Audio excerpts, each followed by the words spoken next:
In your own words, what do you think is the most important card to find off of a Tainted Pact? Oh, well, it has to be Hallowed Fountain.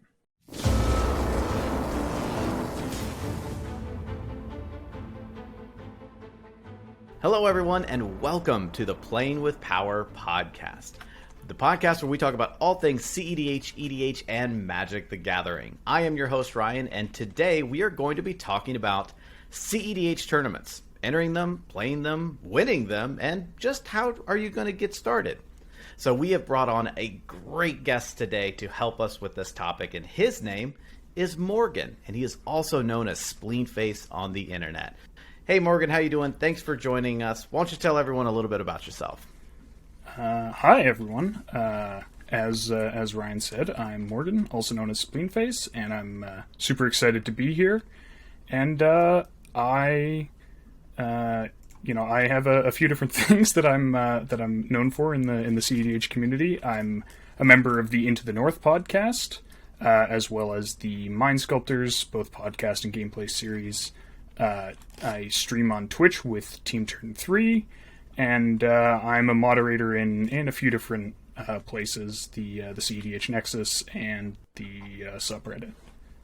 So obviously you have the pedigrees that I could only aspire to have. So good. You should be interviewing me right now. No, I'm just kidding. You obviously are the expert. So super awesome to have you. Thank you very much, Morgan, for being on here. So before we dive into today's topic, a quick shout out to our sponsors. That is tcgplayer.com. That is Dragon Shield, and that is viewers like you from Patreon.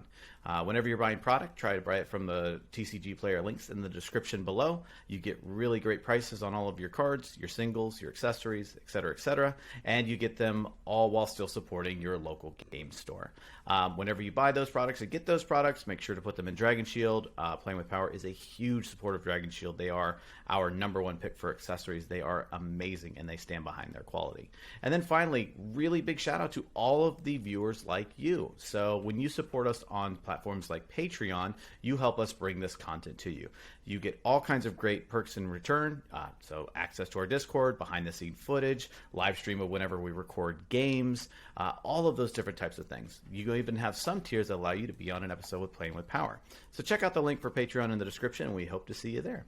All right, so without further ado, let's go ahead and dive into today's topic. So we're going to be talking today about tournament play. Hey, I've been playing CEDH for a while. I'm really thinking maybe about doing a tournament, but I'm a little scared. I'm a little nervous about how to get in, to start this tournament, taking that first step. And so we brought on Morgan today to really help talk us through kind of what that looks like, getting started, and for lack of a better word, getting your feet wet in this whole tournament play scene from CEDH.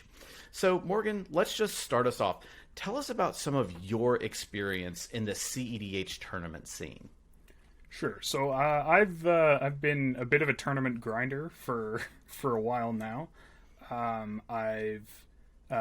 I got my start in 2018 when the subreddit was doing cockatrice tournaments somewhat frequently, and that was how I made a bit of a name for myself with my Muldrotha list.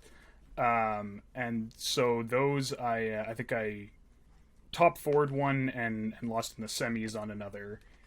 And then over the last couple of years, I've played in the Time Twisted tournaments 3 and 4.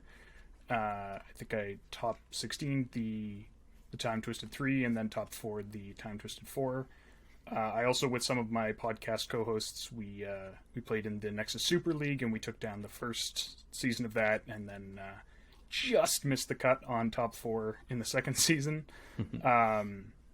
And then this year I've been playing in the Tier 1 Con online tournaments, and I won the first one of those, and then top 4'd the next two, playing some spicy lists that were decided on by Twitter polls.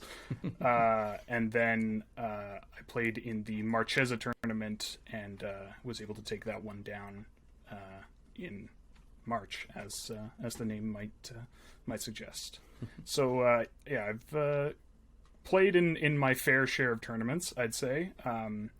And obviously winning is nice, but I think that like tournaments are fun, and that's definitely why I play them. You don't enter them for prizes. God knows I'm not trying to support my Magic hobby by winning CEDH tournaments. I enter them because I like playing CEDH, and fundamentally that's what you do in a tournament. And so if you like playing CEDH too, which is likely if you're watching this podcast, then I hope so. I definitely recommend giving it a whirl. And just for the sake of transparency, I have also scrubbed out of a few different tournaments, so it happens. And you just pick yourself up and you enter the next one, and very low stakes. So don't worry if you make a big error or even just get unlucky or you didn't bring the right deck. It happens to everyone. No one's on 100% of the time, and losing is part of the game. Yeah, that's really cool, because you say the scrubbing out part. A lot of people don't always like to admit that part where like, oh, I didn't actually make that one. But we always love to talk about our victories. But I think we draw a whole lot of experience on our losses, if you will, our quote unquote, where we didn't make it. And so you definitely seem to be on the gamut of kind of all different kind of parts and processes of this whole tournament thing. You definitely have the experience to back it up. So let's say that I wanted to get into a tournament, and oh man, you've definitely done this, so it probably seems so easy to you because you've done it so many times. But I'm nervous, I'm sweating. I don't really know how I want to take this first step. So a question that I have for you is, what are some preparations that we might want to take before even entering a tournament, from maybe like a deck building and gameplay perspective? We can dig into like maybe the logistics here in a little bit, but let's just start from the beginning. We need to bring a CEDH deck. We need to, get started.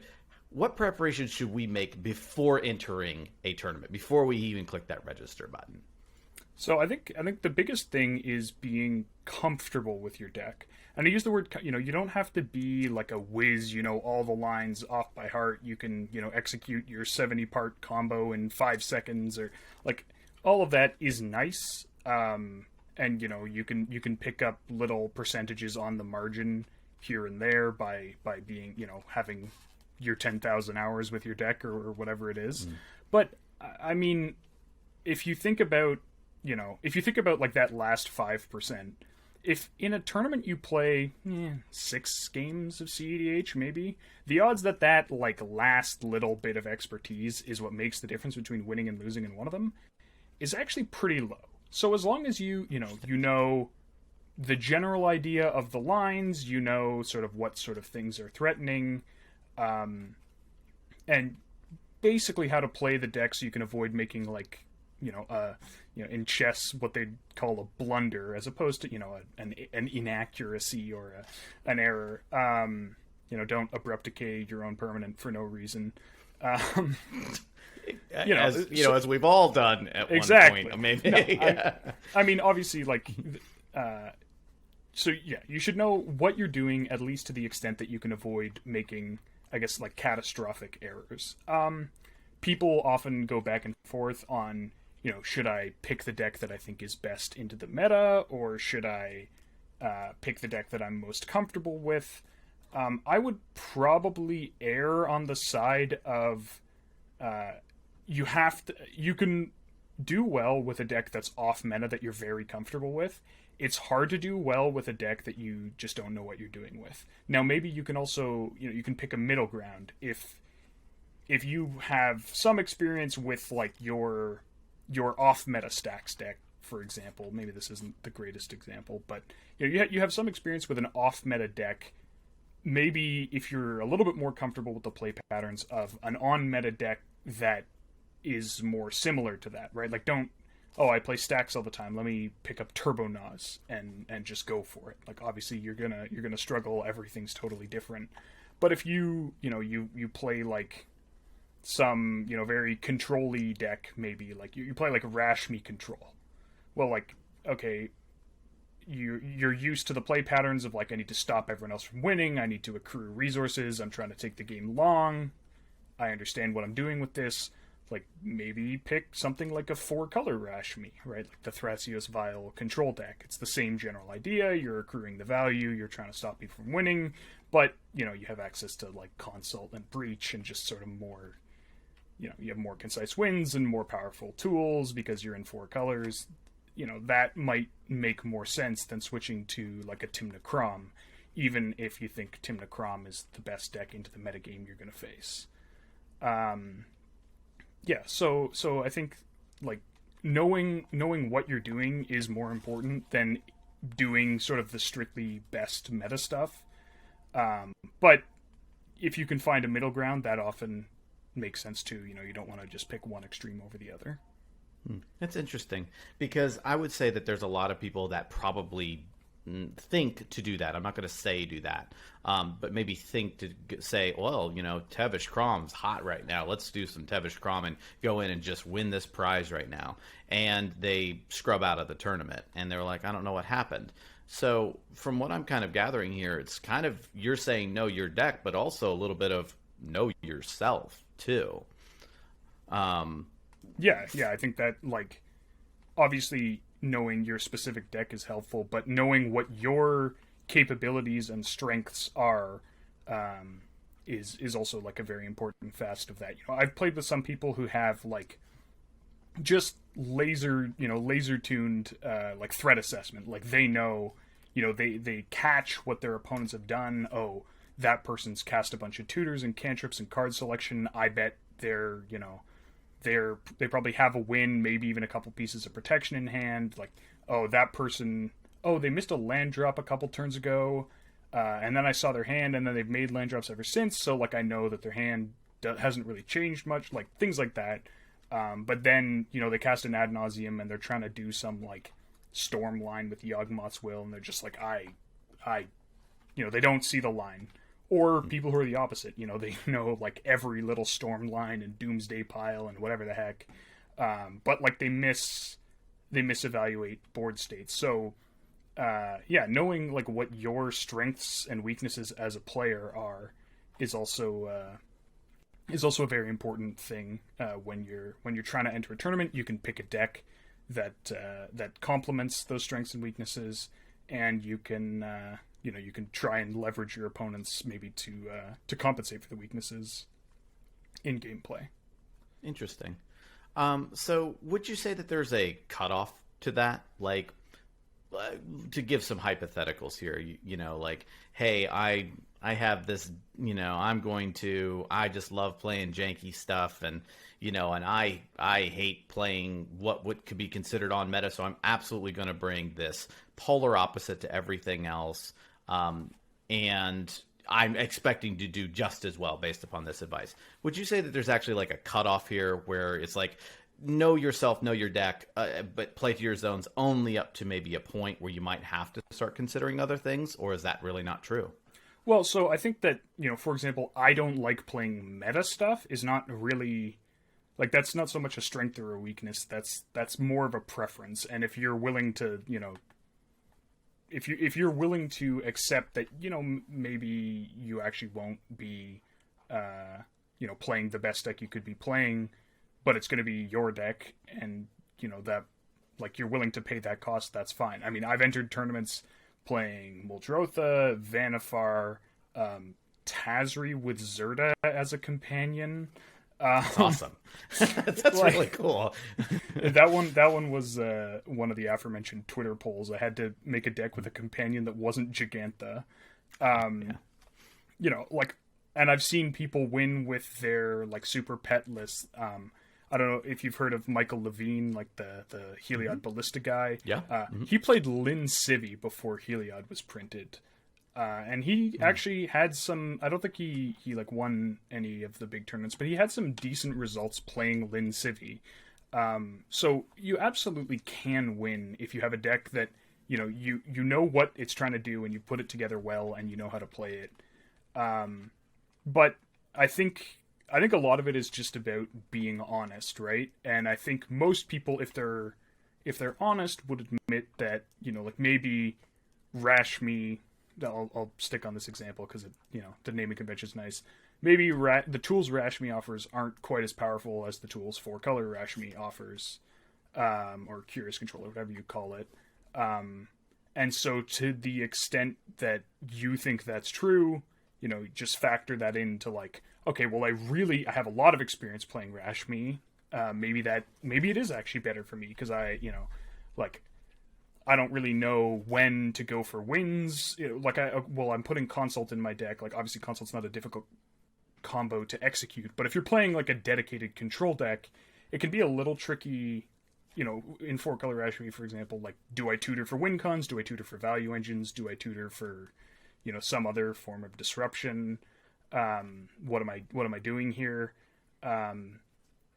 Maybe you go, I am actually gonna bring the Rashmi, but I think the key is just be as honest as you can be, and sometimes that might lead one person to a different answer than another, even under similar circumstances, just based on how you sort of appraise your own capabilities and knowledge and experience.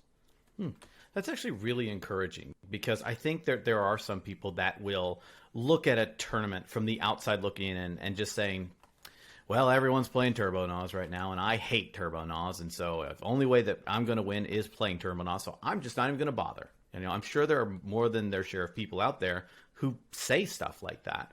And it's really encouraging to hear that, hey, it's not all just you can only pick this deck to enter into this tournament. One of the reasons I actually posed that question was during the Marchesa 2021 tournament that you actually won with Razakats. There were two things about that tournament that I definitely took away that I wanted to bring to this interview. Number one was Arkham Dagson, top 13. Now, if you remember, Arkham Dagson back in the Paradox Engine days, rest in peace, was actually pretty fun, and it was a very fun deck. I would play that deck to this day if Paradox hadn't been banned. It's a good one, yeah. It was great, but then it got nerfed, and then I was so not only surprised but thrilled to see that Arkham Dagson top 13, and that was so interesting and cool to see that someone was like, yeah, I could have brought Grixis or I could have brought this, but I'm going to bring this mono blue Arkham Dagson deck, and it made it that far in the tournament, and that was just so cool to see. Yeah, I mean, I think almost all of the tournaments that I've ever entered have had like a pretty solid number of like very off meta stuff, making it at least to like whatever the equivalent of the semifinals is. Some of the finals pods have been reasonably, I mean, generic isn't necessarily the right word, but like, known meta decks. I mean, although certainly like, I don't know if, I think a lot of people would not have considered Razaketh a meta deck like in 2021. Yeah. But like, 4-color decks, consult decks, that sort of thing. Like, usually if you look, particularly outside the top 4 of a tournament, there's at least someone, like in the top 13, top 16, whatever that cutoff is, there's at least one person who has something just absolutely wild, who's made it at least that far, and sometimes even into the finals, and sometimes they even win.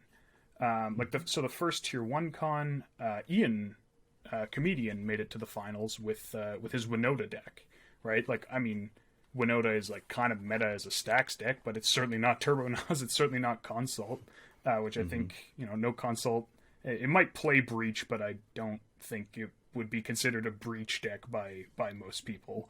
No, it's not, yeah. So, that's probably not most people's idea of the meta, or, in the second one, I was playing Frog, which there was a time when Frog was meta. I don't know that it's particularly meta now. Don't let the Frog Discord let them don't worry. that. I've told them to their face more than enough times. You're a brave soul. Yeah, soul. I don't say things behind the Frog server's back. Okay, good.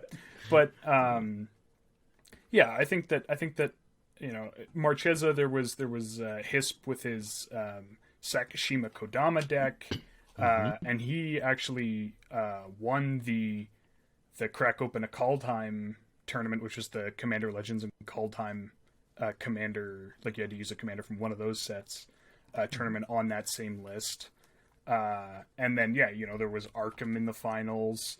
Not in the finals, in the semifinals. The finals pod, the other two decks were, Roger Silas, and then the Najila deck, but it was a bit of an atypical one. It was the more like Staxy build, which I definitely remember because he played Deafening Silence, and that interfered a little bit. But yeah, like I think that people who are comfortable with decks and know what they're doing, and can find you can find unique angles to attack on. Arkham decks, and as an example, the win lines after activating once are much less consistent. Like it used to be, you basically just had to cast a spell. Like you get Paradox Engine, cast a spell, untap, go get the flute, and then just chain your free creatures into doing Arkham things. But now the lines aren't as concise. Sometimes you have to go for stacks first and then try and win later. But for example, playing a commander that is a creature, and then casting artifact creatures, it's like pretty difficult for a lot of decks to actually deal with that, right? In a Turbo Nos meta where people are packing their dispels and miscasts and flusterstorms and all of those, it's like, oh, here's a creature. Can you counter this? And it's like, well, my deck plays Force of Will, which I don't have in hand, Pact of Negation, which I can't pay for, and like maybe Mana Drain. And then apart from that, no, I actually can't counter Arkham. So that sort of thing. Like there's always something you can find to attack, even if you don't want to play, what everyone else is playing. Maybe you can play, the thing that the answers to what everyone else is playing don't line up well against. Or you can play the hate pieces for what everyone else is playing. You can, load up your deck on Rule of Laws and Null Rods and then just point and laugh at everyone who's trying to cast ad nauseum. So yeah, there's, you don't have to just pick like, oh, here's the meta deck, or even here's the exactly anti-meta deck. There's always a reason. You can find a deck that attacks on one of any number of angles, and try and sort of have that be the value proposition for the deck you're bringing. That's really cool. So going back a little bit to the know your deck portion, one of the things that I think is important is, like you said, a knowledge of your deck. And so not just bringing in just what you think will be something that will just win the tournament. You brought in Razakats to the Marchesa tournament and ended up winning. What kind of, because Razakats has known in that past to definitely be a more complex deck with some complex lines. Now, there are some things that have made it simpler, but I like big air quotes here, simpler. The lines aren't like 20 steps long anymore, but they're definitely not the Oracle Consult easy, for lack of a better word. They require a little bit more in order to get there. And the reason that I ask this is it goes back into the know your deck kind of situation. How well would you personally say that you had to know that deck before you felt comfortable playing in that tournament? So I've played Razakats on and off for a long time, so that's not maybe the greatest example of like how well you have to know it, because I happen to know it quite well. I think that, yeah, you put air quotes around the simple, like the lines being simplified. The lines have been simplified a lot. Like people, I remember back when Scotty used to stream, and he played Razakats, and a couple of his guests would play it occasionally. It was a thing that Razakats was the only deck where chat was allowed to help you with your combo line, because people just kept messing it up, and it's like, oh, wait, no, this card's in my hand, I need it in my graveyard. Oh, this card's in my graveyard, I need it in my hand. And that's why I bring it up, because Razakats is kind of infamously known, at least in the past, for being somewhat complicated. So like, and yes, the lines are simple. So I think that go ahead. now Rezicats is complicated on a little bit of a different axis, which is that you have to figure out like what you're doing in a pod, what your role is. Are you trying to just develop like the craziest value engines of anyone in the pod? Like there were some pods where I just sort of looked at it, it's like this we're gonna be here a while, so like we're finding, maybe it's like Faber Elder or Smothering Tithe or something like that. Like I'm gonna play this Faber Elder. It's gonna connect and get me an extra Tim to draw every turn. It's gonna activate Thracios once a turn, and that's 2 cards in a scry from this one card every turn. And over the 5-6 turns, I'm expecting us to sort of be in a bit of a stalemate. That's gonna make the difference. Or Smothering Tithe. Like I'll just have so much mana that. I'll there was a game where I hard cast both Villas and Razaketh. Like it was like we're just we're just stuck Wow. we're just stuck here. I'm just building up mana. Well, I guess we're just gonna hard cast these. The reanimates are easy to counter. The 8 mana creatures are not easy to counter. So that sort of thing. But I think maybe a better example would be I entered the second Tier 1 con playing Gitrog Monster. And that was a deck that I played 6 games with. Obviously, I have a bit of, like, before I'd entered the tournament, obviously I have a bit of an advantage. One of my podcast co-hosts, Noobzors, he's played the deck forever, and I've talked about him with it. And so, like, I knew the lines, but, I didn't necessarily know, like, okay, what exactly am I doing? Like, I'm cleanup sculpting. I have a basic idea of the cards I'm looking for. I want the Oblivion Crown, but there were some lines that like maybe I missed. There was a bit of in one of the games. I sort of made an error. I tapped poorly. I'm still not sure if it was an error, but I think there was a point where I had the option to keep a land that gave me access to colors or keep like a tech land that I thought would be useful, and I wasn't sure. Like, but only taps for colorless. Like I think it was a Homeward Path. I was like, oh, do I keep this? Do I not? Versus like Bayou. I only have 2 colored mana, whatever it is. So like certainly there were some holes in my knowledge when I entered with that deck, but I didn't have like discard outlet Dakmor and Gitrog Monster in play and be like, how do I win? Like, I had that sort of conception of here's what I'm doing with the deck, at least decently well understood. And I think that like, I mean, both of the examples that we were talking about here, both Razagets and Gitrog, are like probably up there in terms of complexity in different ways. Like Gitrog gets all the combo lines, and Razakats, it's such a flexible deck that you really do have to pick your moment and like know your role in a pod, versus something like an aggressive Turbo Naz where like maybe you hold off for 1 turn to try and get a more favorable window, but generally you're just trying to assemble like some sort of win as quickly as you can. And you have such a high density of rituals and fast mana that post ad nauseum is usually not that difficult. So like I think particularly with some of these decks, you don't need to have 10,000 hours to be comfortable enough to enter a tournament. You just have to be able to.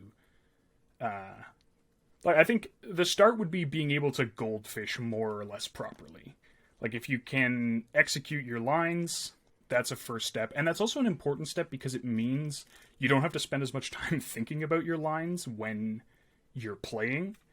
That's one thing I often see people, they're like planning out these like crazy storm, turns. Like I'm going to cast 17 spells. What's the line? How do I do this? How do I do that?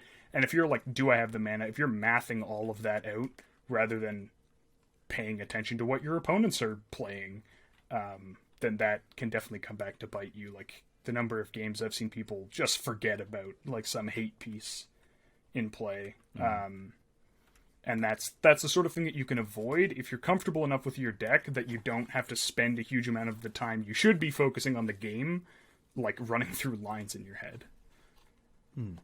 That's interesting. And I think you also brought up some really good points too, where you're like, oh, well, I forgot about this hate piece, or hey, I needed to assess this pod because I know we're in for the long run.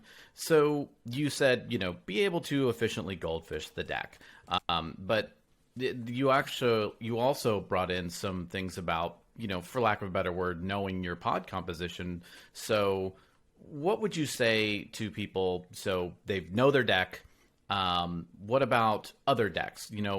What advice would you give to people about maybe knowing what your enemy is doing, what your opponents are doing? Talk to me a little bit about that kind of Sure. stuff. So I think that, obviously the better you know your opponent's decks, the better you know what to watch out for, the less likely you are to be caught off guard. And I think that we'll talk about this a little bit later in sort of more specific gameplay stuff, but also the more you can use that information while you're playing, particularly, with regards to politics and in your pod.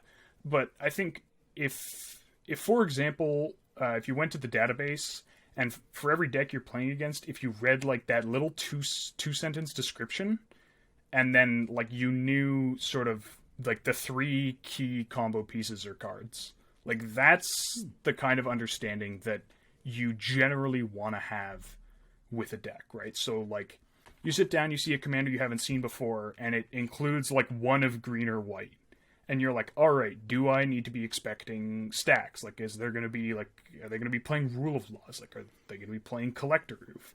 And sometimes you don't know, right? You might see sometimes you see Thrasios and Tymna, and you're like, this could be the the most tricked out mid-range noiseless every hate piece that they can conceivably run, some Rule of Laws, some they're playing Collector Roof and Rest in Peace, or it could be a fast Nos variant, or it could be Razakats. But sometimes you do know, and so if you sit down and you're never just totally blindsided by something your opponent does, oh, I had no idea that Tatiova was a Mystic Sanctuary combo deck. That's the sort of thing where if you can avoid situations like that, I think you can pick up sort of there's a law of diminishing returns with everything, right? And so the more knowledge you have about your opponents, the more you can pick up. But the first, having just a basic understanding of what they're doing, how long do they want the game to be? How are they going to win the game? What are the hate pieces that they might play? What are the hate pieces that they can't win through? For example, just those would be that's enough to get you. That's 80% of it, right? And then 20% of it is they have this value engine, that's actually that's scarier with this deck because of these reasons, or they have this they have some they have a Fiend Artisan, and so that could get Grand Abolisher, and then they're gonna do XY, whatever it is. They'll really hate if I cast a Time Twister here because they have combo pieces that they need to be in their deck, yada yada. That sort of stuff is a lot of the knowledge about a deck is in that, but all of that stuff is really only going to be picking you up a much smaller portion of being able to play correctly in the pods and against the decks you're playing against than just having that baseline understanding. If you can cast if they cast Intuition targeting you and got tried to assemble some combo, you should hopefully you can be oh, well, I'm not going to give them Underworld Breach or whatever, or maybe in some deck you're going oh, I actually can give them Underworld Breach because of these reasons, or just having some level of understanding will allow you both to make the correct play decisions, but then also to make the correct have the correct interactions with your pod. So I would say that there are some people maybe apprehensive about getting into a tournament, somewhat even talking themselves out of entering a tournament because they're saying basically, I've got this deck and, I haven't played against every deck on the database, so there's no way I can be prepared. I'm just going to not even bother, And from what you're telling me is, you don't really need to basically have your deck verse every single deck in every sort of composition ever conceived. Sometimes you just need to get out there, get to your 80% and just get out there and do it, is what you're saying. Yeah, absolutely. There are probably still some decks on the database that I've never played against.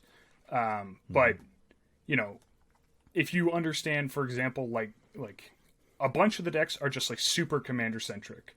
And so you can just kind of attack the commander. And if you a lot of the decks that you haven't seen before, if you can keep them off their commander, then they're probably not going to be a huge threat, right?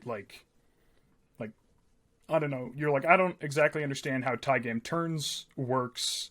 I know it involves taking 2 turns for every turn spell. I don't know how they get the turn spells back. I don't how fast is the deck, but the deck's called tie game turns, and you understand that it's rebounding spells. Hey, maybe if they just don't have tie game, we can wrap this up. Or rebound is a cast from exile. Perhaps a Draneth Magistrate will solve this problem.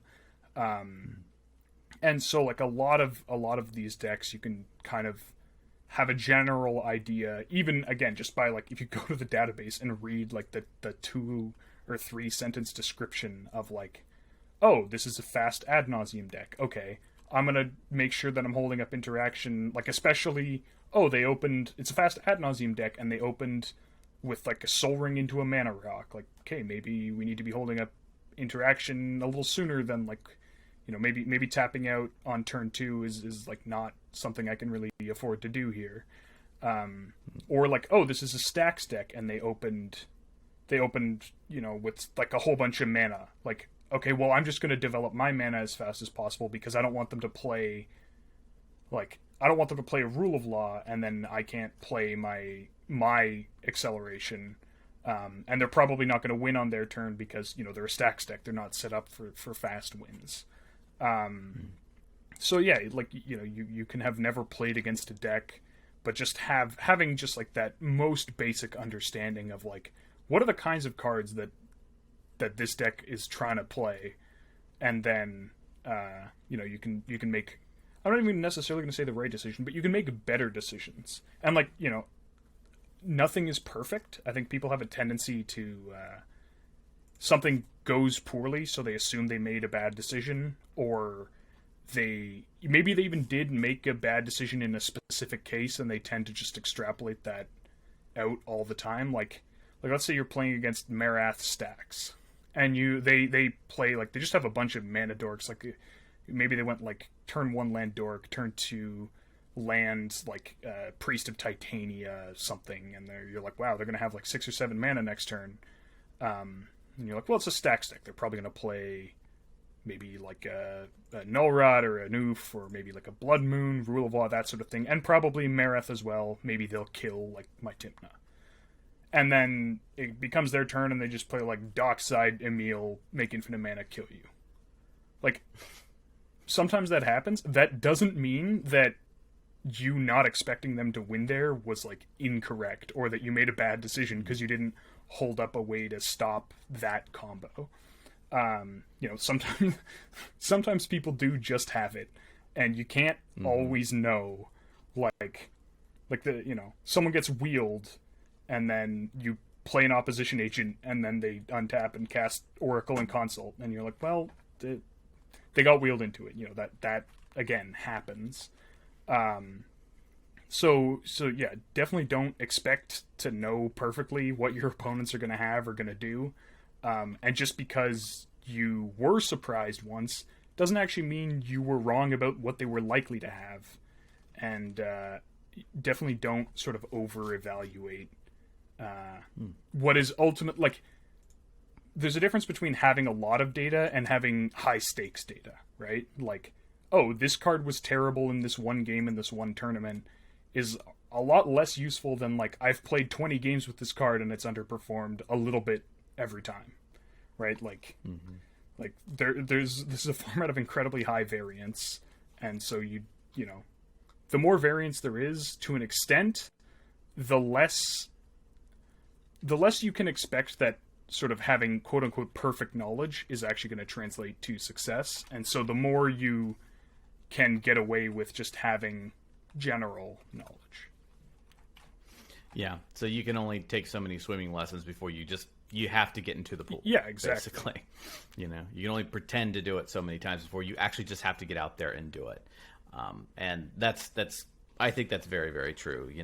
And I think that's very insightful to say, don't go out there, and say, I've got to super duper prepare. And then somebody, like you said, did the dockside a meal and I wasn't prepared. And this was my doing. I think there's this certain degree of grain of salt that has to come into some of these things. Like you said, wheel into Thoracle Consult and I just lost. Well, that wasn't necessarily you. Sometimes they just had it.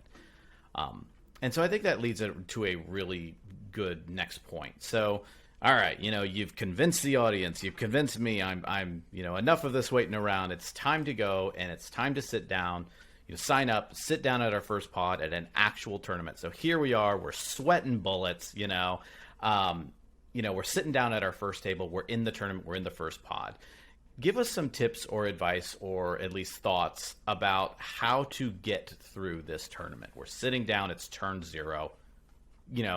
Guide us through. Yeah. It. So the first thing you do is you check the names of all your opponents, and if one of them is spleenface, he has a terrible hand. He doesn't have anything. Don't rely on him for interaction. He's not going to be able to win anytime soon. Don't. He's the boat anchor of that pot. So just ignore him. Just he'll just be off, trying to claw his way back into the game. Exactly. So that's step 1. So step 2. I mean, we've already talked about.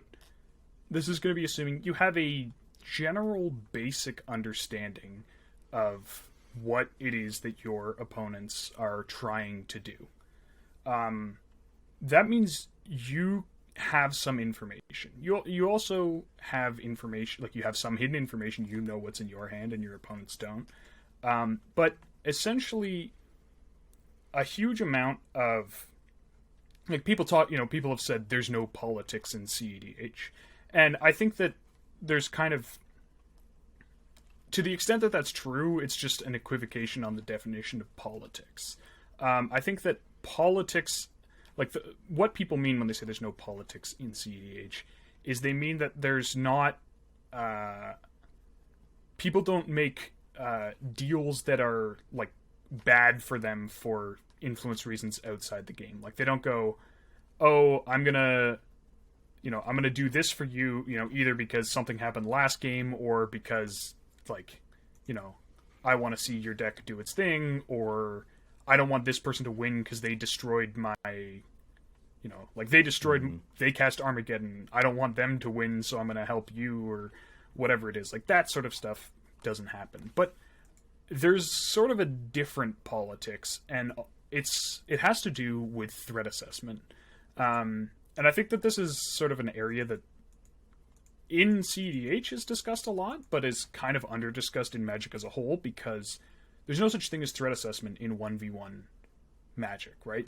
Your opponent is your opponent, everything they do is threatening, and it's exactly as threatening as it is to you. It's not more threatening to somebody else or less threatening, because there is nobody else. So the sort of Magic theory articles haven't necessarily caught up with that sort of topic, just because there's not real true competitive sanctioned play in this type of game. So the politics that you're trying to do is you're trying to convince people that something is you essentially are trying to convince people. It's usually hard to convince people that you're not a threat, unless you actually aren't, or have just all of your threat is hidden, which we'll get to. But if you look like you're in a somewhat normal position, you've been making your land drops, you have some mana rocks or whatever, you've drawn a couple cards from something, you're not hell bent. It's hard to convince people that you're not a threat. but you can convince people that other people either are and sometimes even are not threats. And I think one of the things that people like, they think when you think about trying to min max, a game, there's an old maxim, never interrupt your opponent when they're making a mistake. That's fundamentally not true in CEDH. And it's not true because in certain circumstances, the other maxim, the enemy of my enemy is my friend, is also somewhat true. And these are both sometimes true, sometimes not true, and they will shift a lot throughout the game. But, like, for example, you think a table's light on answers. Like, people just don't... There's not a ton of cards in hand, people aren't holding up a lot of mana, and you think someone, like, might be going for a breach combo. You don't necessarily want... Like, if you think player A is going to try and breach combo soon, you don't want player B to abrupt decay player C's Soul Ring. Like, that is actually bad for you. Or even, like, a slightly less contrived example. How about a Rhystic Study, right? Like, Rhystic Study is a scary card. It can draw too many cards.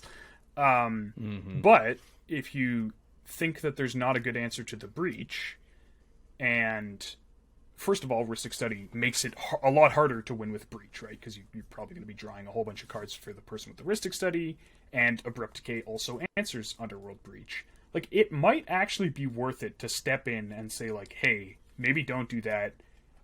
Keep that up because I think player A is going to go for a breach.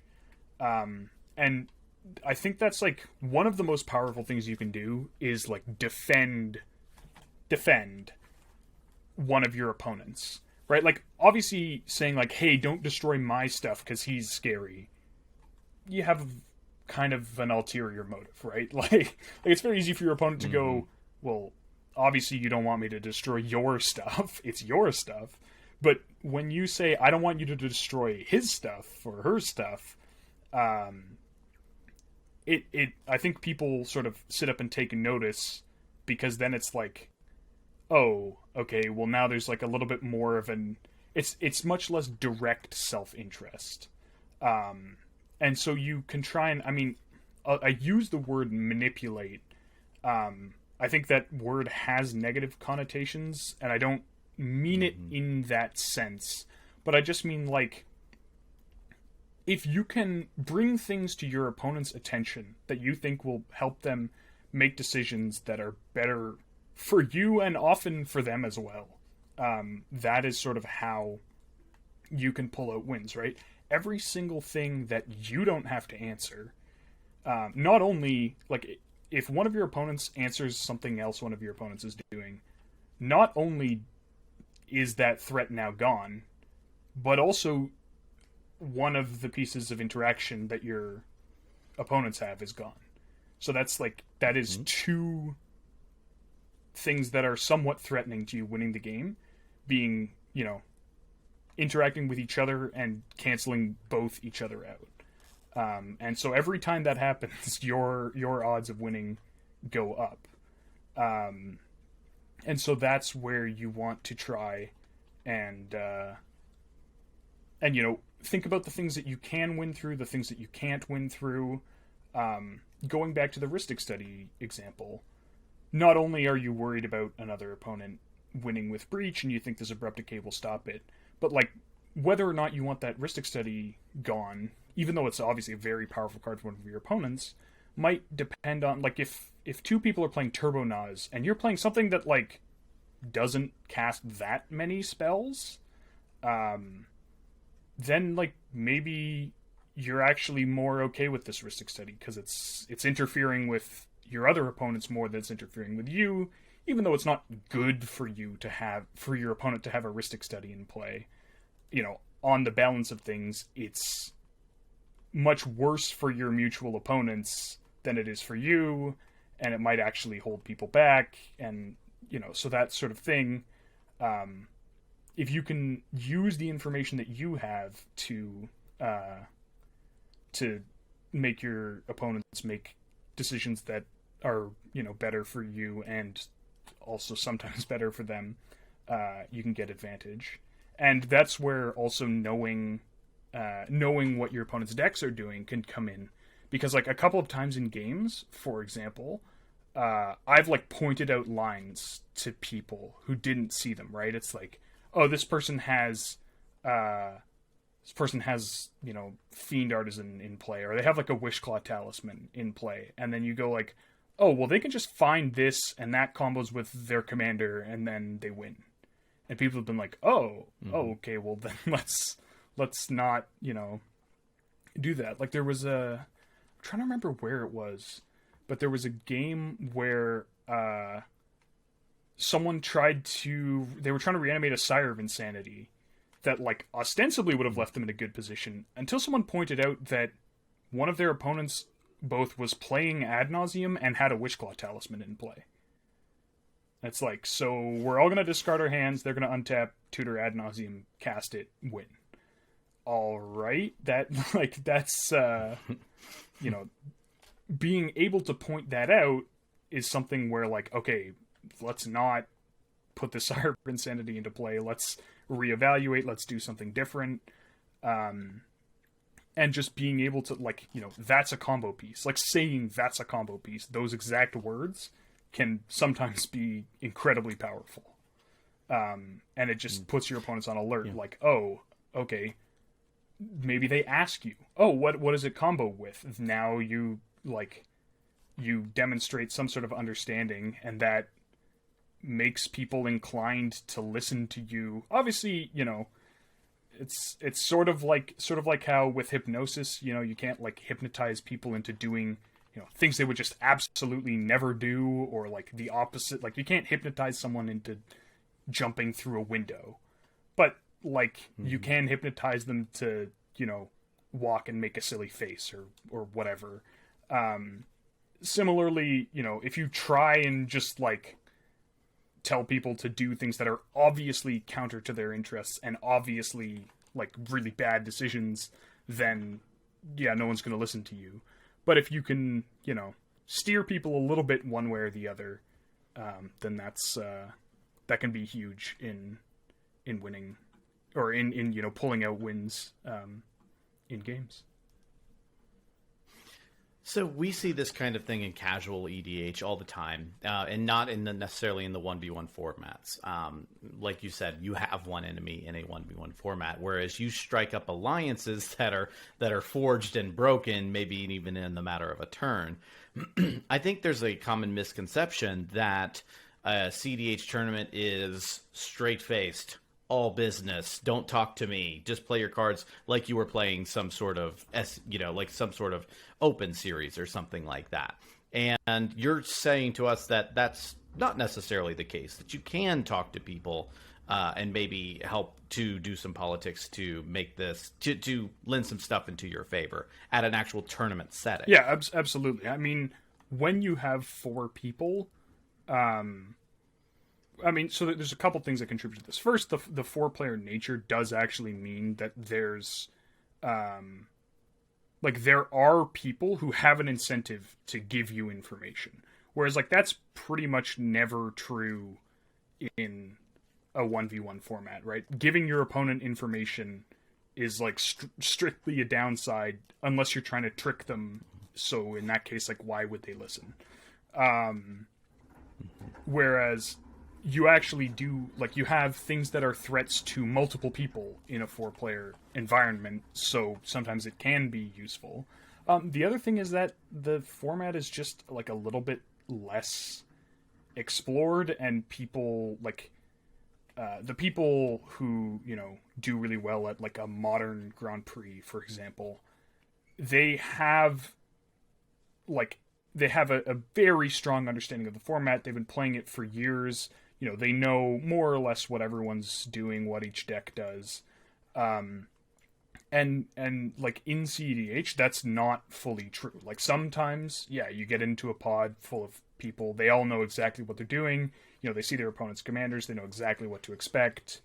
And, they play, I'm not going to say perfectly, but, they very rarely make play errors. But sometimes you are playing with people who hey, they're entering their second tournament ever, right? Like, not everyone is a tournament grinder. Not everyone's been playing the format for however long you think it takes to become like an expert or whatever. You know, not everyone has years or thousands of hours or whatever metric you're using under their belt. So there's like a lot more cause for, a little bit of like spontaneous. I mean, to an extent, it's like spontaneous in-game coaching. Sort of like if you've ever been to if you ever been to a pre-release, and there's the guy who's like he plays the like weekly tournaments. He does really well. He knows all the cards in the set, this, that, the other, and then like after the game, it gives you a couple pointers on your deck, right? Like that sort of thing. I mean, obviously, people generally don't do the same thing with decks in CEDH, but there's a bit of an element of, hey, we're actually like, we can learn something here, we can improve a little bit here, because it's less of this like, we all know what we're doing, let's just get down to business environment. Mm-hmm. And obviously, that like it is contextual. Some people I've played against, it's like they don't want to talk. Some people are chatting the whole time. I would say if you're a newer player, engage a bit, because like, even though it shouldn't matter, if people think you're antisocial, or they think like, if they have some negative connotation from you because of how you're interacting, like socially interacting during the game, that colors how they view you in the game. Like they probably wouldn't be like, oh, I'm gonna destroy your thing because I don't like you. But when you say like, hey, that's a threat, someone who doesn't like you might be like, why is he telling me this? Is he trying to trick me? Is he like, so engage in sort of your best impression of normal social ways. But if you're new, maybe don't get too deep into the banter and the chatter and whatever, because you probably do want to be focusing, at least to a certain extent, on your gameplay. Like, if you're not super familiar with what everyone's doing, then every second you spend not focusing on the game is a second that you might miss something. Yeah.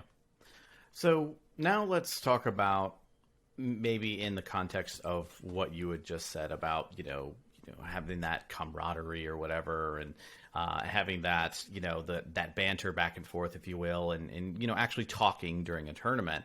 What do you do in a situation where somebody has got you figured out, if you will? They've got you solved. Your tricks aren't going to work on me.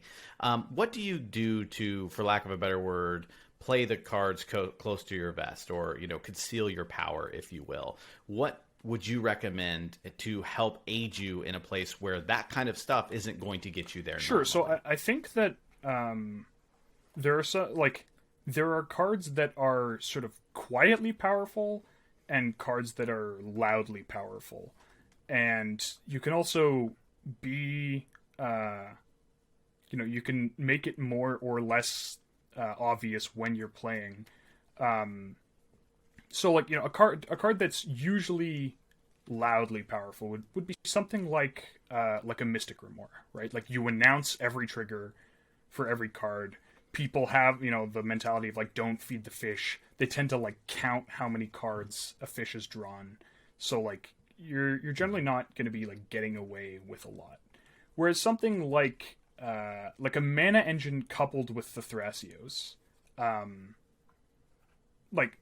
Seedborn Muse Thrasios, very loud. People are like, oh my god, activating Thrasios 2 or 3 times every turn, you're untapping every turn, you have all this mana, like, this is really bad. But like, even something like a Smothering Tithe, assuming your deck isn't like a big wheel deck, right? Because when you play Smothering Tithe, people are like, oh, if you're gonna wheel, then...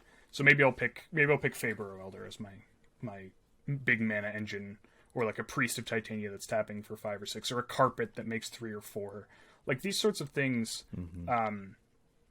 like, a Thrasios activation every turn cycle is like, I mean, that's better than a card every turn, right? That's like a card and a half. People have gone around and around on how valuable a scry is, but Yeah. a card and a half, Yeah. just from like your Carpet of Flowers. Or if you have Faber Elder and Timna, then that's like 2.5 cards from just the Faber Elder. And so like playing cards like that and trying not to like make it super obvious. Another thing is like if you space your Thrasios activations out. So for example, let's say someone casts something scary. I've been picking on Rhystic Study all day. Well, why stop now? Your opponent casts a Rhystic Study. If you have the mana for 2 Thrasios activations, it can often make sense to be like, in response, I'll activate Thrasios. And then you reveal whatever it is. It's not a counterspell, or it's a counterspell that doesn't hit Rhystic Study, whatever. You put it into your hand, and then you move on. And then, in the end step before your turn, you go, okay, I'm going to activate Thrasios again. Like, even something like that looks way less powerful than holding up 8 mana throughout the entire turn cycle than activating Thrasios twice in an end step. Like, it's very easy to, like, there's so much going on in a CEDH game that people can't keep track of everything that's happened historically. So the more things that happen all at once, the more likely it is your opponents are going to go like, hey, wait a minute, that's like a huge problem. And I think that's why, like, Timna, for example, has been arguably even more format defining than Thrasios. But for whatever reason, like, for a long time, people thought Thrasios was better. I think that's maybe shifted a little bit recently as things have sped up. But, like, even during the Flash Hulk era, the power of Timna was, like, it was absurd. And it was, like, what made that deck, you know, it would have been a good deck without Timna, but, like, it was really what made that deck tick was, like, just turn 1 Landork, turn 2 Timna. Okay, I've got my value engine in play. You know, my deck's super low to the ground. Now I'm just going to find this, like, this really powerful combo, whatever. Because, yeah, when you play Timna, you draw 1 card, maybe even 2 cards of combat. Like, post-combat Timna trigger, I'll draw 2. People are just like, yeah, it's a Timna doing Timna things. Whereas, like, okay, imagine if your opponent had Arcanus the Omnipotent in play. And then they're just like, or like Azami. They have Azami and 2 other wizards. And the end step, they're like, I'm going to draw 3 cards. You're like, whoa, wait, what? I mean, it's really not that much more than, like, Timna and Thrasios, but it just looks... You're doing all 3 draws at once. It's like, it's an activated ability, not a triggered ability. Like, all of these things, for whatever reason, matter when people are trying to evaluate the board state. And so, you know, trying to not make it look like, for example, if you try and not make it look like you're accruing value, but maybe like digging for something, that can actually like color people's perceptions, right? When you activate a Thrasios in response to a Rhystic Study, it's like, oh, well, he doesn't have an answer for Rhystic Study. Maybe you even do, right? Like, you could just have the counterspell in hand, but you're like, I don't actually want to counter this Rhystic Study for whatever reason. When you do that, people are like, oh, he's digging for an answer for the Rhystic Study. Oh, he didn't find it. Okay. Whereas when you activate all the Thrasioses in your end step, it's like, oh, he's you know, generating value. He's generating card advantage. He's gaining advantage. He's sculpting a hand. He's all of these things. And those perceptions can make a huge difference for how likely people are to hold up mana for you, or to pass to you, assuming you have the interaction for something. Like, going back to the Rhystic Study example, someone casts Rhystic Study, you have an answer, you don't cast it, but you activate Thrasios in response, and you don't find an answer. Later, someone casts an Ad Nauseam. Someone's before you in priority. They go like, well, he tried to find an answer for Rhystic Study and didn't find one, so maybe he just doesn't have anything. I better counter this Ad Nauseam. Versus, like, if you just snap pass on the Rhystic Study, they go like, maybe just didn't want to counter the Rhystic Study, and he still is holding an answer. Like, giving the impression that you wanted to counter the Rhystic Study, but you couldn't, could make a huge difference.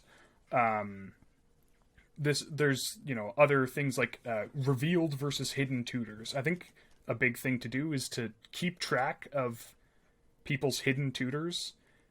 if I cast Worldly Tutor and put Thassa's Oracle on top of my deck, alarm bells go off in everyone.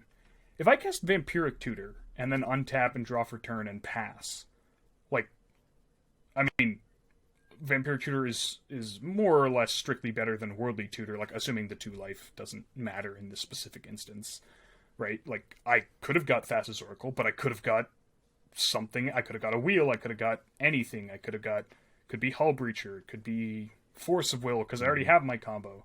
And people, I think, have a tendency to not, like, for whatever reason, hidden tutors are quiet and revealed tutors are loud, when really it should be the opposite, because the hidden tutors are generally more powerful and more flexible. And so, if you can, for example, if you can reveal tutor for things that aren't your win condition. So, like, I'm gonna Enlighten Tutor for Mana Crypt and Vampiric Tutor for Underworld Breach. As opposed to, if I do it the other way, then everyone sees that I have an Underworld Breach in my hand.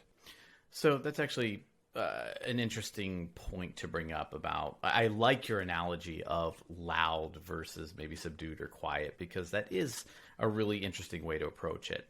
And there are times when you're right, you Vampiric Tutor for your Breach, but you Enlighten Tutor for your Crypt, and everyone's like, oh, he's just ramping. We've got time.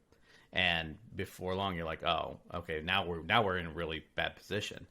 But there are just times when, for lack of a better word, you almost have to play loud. Or maybe I shouldn't even say that. Are there times, I'll present the question to you, are there times when you just have to play loud? You have to get that Rhystic Study down. Maybe you have to go for that breach. Where are the circumstances, or what kind of advice would you give somebody when a circumstance presents itself to play loud, as you said? Well, I mean, I think that all of these are, it's a preference to play quietly when you can, but you do have to consider, like, Rhystic Study is not a bad card just because, like, people think it's powerful and they realize how many cards it's drawing you, right? Like, drawing 5 cards is still really good, and this is one of those things where like, we're again talking about margins, right? Let's, like, if you're really far behind, then you're probably you might have to play loud, and sometimes people will even recognize that, like, oh, this person, they went last. They didn't have, like, a super fast start. Like, them playing a Rhystic Study is actually not, like, the end of the world, right? Like, if you're going last and you open Land Dork, Land Rhystic Study, that's, like, a very different thing than the person who opens, like, Land Soul Ring Rock turn 2 Rhystic Study going second. Like, those are 2 very different. It's like, oh, you have way more mana. You're still holding up mana with this Rhystic Study. You could have any sorts of things. If you could try and convince people that you tutored for a card that is not a win condition, that can also be really good. Like, let's say your hand has the Rhystic Study in it naturally. If you, like, cast an Imperial Seal and then draw the card, and then, like, that can be, like, a little cute sequencing thing you could do. You have, like, you have Tymna, 3 lands and a dork. It's turn 3. If you play Imperial Seal, attack with Tymna, draw a card, Rhystic Study, people will just leap to the conclusion that you just tutored the Rhystic Study and now you're casting it.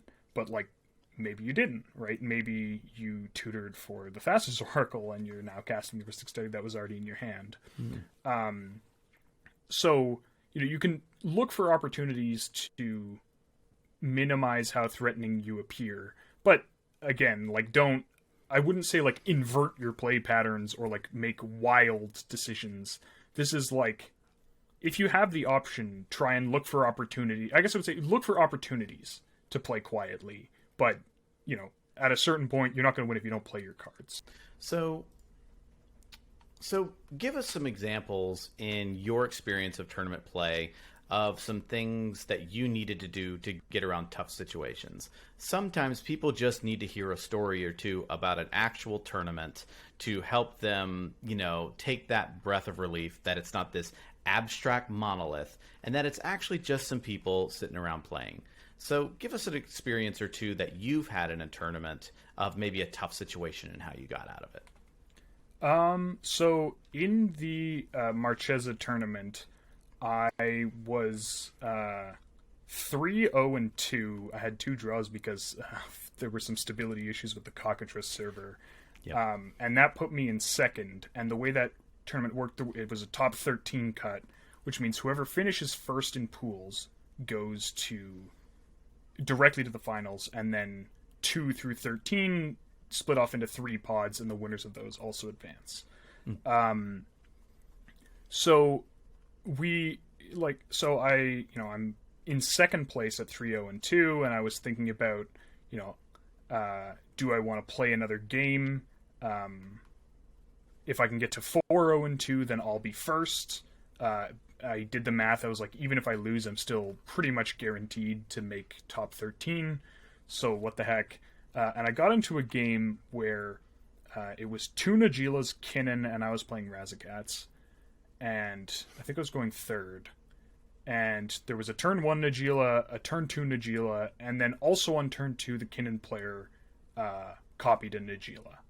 So all of my opponents had a Nagila, and I didn't have a way of dealing with them. And then one of my opponents managed to tutor, and he got his Derevi. Someone bounced his Nagila, but we didn't really have an answer for it. And I wound up having to, on just 2 lands, neoform my only mana dork for a Gilded Drake to steal the Derevi. So now I'm on 2 mana. I've missed land drops. I just had to sacrifice one of my 3 mana sources to stop someone from winning because nobody else could deal with it. So I was super far behind, and but I had a Derevi, which I guess is nice. I could untap lands, I guess, so I could cast 2 mana worth of spells and then still hold up interaction. Actually, I couldn't cast a spell that cost 3, but that's not important, right? So I wound up having to, I realized that if I was stuck on 2 lands, then I was just never going anywhere. So I wound up at a certain point just casting Tainted Pact and stopping at Hallowed Fountain. That one, I cast Tainted Pact, I flipped past a couple things, then was like, I'll take this Hallowed Fountain. So that had a couple things. First, that got me my 3rd mana, which meant I could cast Tymna and try and get myself back into the game. Mm-hmm. It also sent a very strong signal to my opponents that I was in a bit of a rough spot there. Mm-hmm. And so, that was... What that meant was I had my 3rd land, I cast Tymna, I connected with 2 creatures, drew 2 cards, untapped 2 lands because of the Derevi I'd stolen. Mm-hmm. And then all of a sudden that position doesn't look so bad, right? And then that sort of went on for a couple turns, and I wound up tutoring a Gaia's Cradle, and then just using Gaia's Cradle and Derevi to activate Thrasios a whole bunch. And so, I was playing, I took the Derevi not intending to use it as some sort of advantage engine or to generate mana. It was a desperation move. It was okay, no one actually has a way of stopping this Derevi plus Nagila combo, so I'm just gonna take the Derevi because that's the best I can do. And then I just sort of looked at it and went okay, this untaps lands. How can I or permanents, right? Primarily lands, but sometimes other permanents. So it's how can I leverage this? Well, I have Gaia's Cradle taps for multiple mana. I play Bloom Tender and Faber Elder. Can I find one of those? And so I wound up essentially building up to the point where I used Spellseeker rather than finding some sort of Entomb Reanimate combo. I literally just went for Cyclonic Rift and cast it, overloaded it mid-combat by untapping Cradle with Derevi. And then I had a bunch of creatures in play, including a Derevi and a Tymna, and my opponents were all reset. And so it was like, I mean, yes, I think I wound up winning that game by getting Razaketh into play and assembling Oracle Consult. But really what won me the game was, the Tainted Pact for the Hallowed Fountain, so I could develop the Tymna so that I could, resume playing the game somewhat normally, rather than sort of being in this like situation where I have no mana and I can't cast anything. And it also had the added benefit of making me look really non-threatening, because I was spending such a powerful card, Tainted Pact, for something so arguably underwhelming in Hallowed Fountain. But again, it just looked like the card that you need is the most powerful card in your deck, right? And so sometimes that card is Hallowed Fountain. Exactly, it's Hallowed Fountain. Oh gosh. So what you just described was actually a perfect representation of what we talked about tonight. So first of all, it was knowing your deck. You knew that the answer to Derevi was Gilded Drake, and that you knew that the only way you could really get to it was neoforming into it. You were in a behind position, but you managed to be able to disrupt that. And you also knew your opponent's decks. And you said, Derevi plus Najeela equals, I lose this game. So you knew that this was the critical moment to do that. So that goes into knowing your deck. You casting that Tainted Pact and saying, look, guys, I'm behind. I'm not the threat. You're in the concealing your power phase. When you're saying, look, guys, this is a value Tainted Pact, which everyone normally thinks is a lie. Yeah, when you get Hallowed Fountain, people kind of have no choice but to believe it. All right, so what's the final piece of advice that you would give everyone out there listening who maybe wants to get into a tournament? I would say just do it. Like, again, you can think about it all you want. You can theory craft all you want. You can be better or worse prepared, but you don't, learn to ride a bicycle without getting on one, and sometimes you fall over, but you will never learn how to play in a tournament just by watching them or following them or reading about them. All right, well, with that, we're going to go ahead and wrap it up. So once again, big thanks to Morgan, also known as Spleenface. Big shout out to all of our sponsors again. That's TCG Player, that's Patreon, and that is Dragon Shield. So with that, tune in next time when we will talk about our favorite format and our favorite game, Magic the Gathering. Thank you so much for watching and listening, and we will see you next time.